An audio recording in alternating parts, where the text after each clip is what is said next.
हकौरा सफरी मिलतवा राम रे छौरा, हकौरा सफरी मिलतवा राम रे छौरा।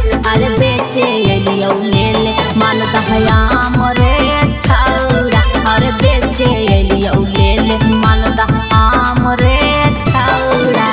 जादे ना लगैबौ एकर दाम रे छौरा, जादे ना लगैबौ एकर दाम रे छौरा। अरे बेचे अलियौ ले ले मालदह आम रे छौरा, अरे बेचे अलियौ ले ले मालदह आम रे छौरा।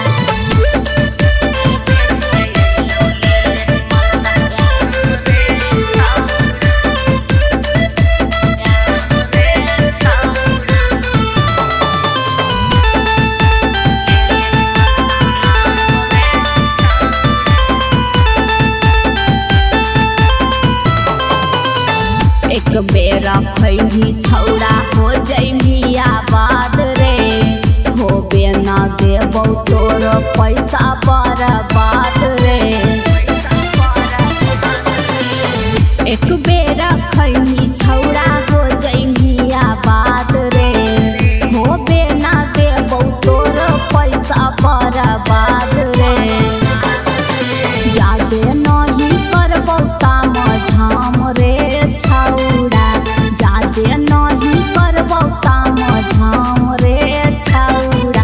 अरे बेचे अलियौ ले ले मालदह आम रे छौरा, अरे बेचे अलियौ ले ले मालदह आम रे छौरा।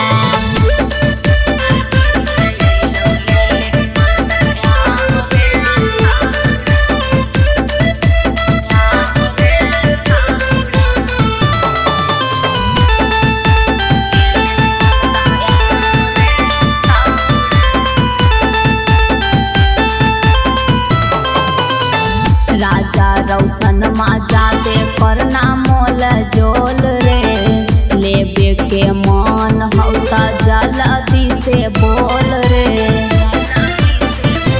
हे राजा रौशन मा जादे करना मोल जोल रे, लेबे के मन हौ त जल्दी से बोल रे। आरती के हकै दूसर काम रे छौरा, आरती के हकै दूसर काम रे छौरा।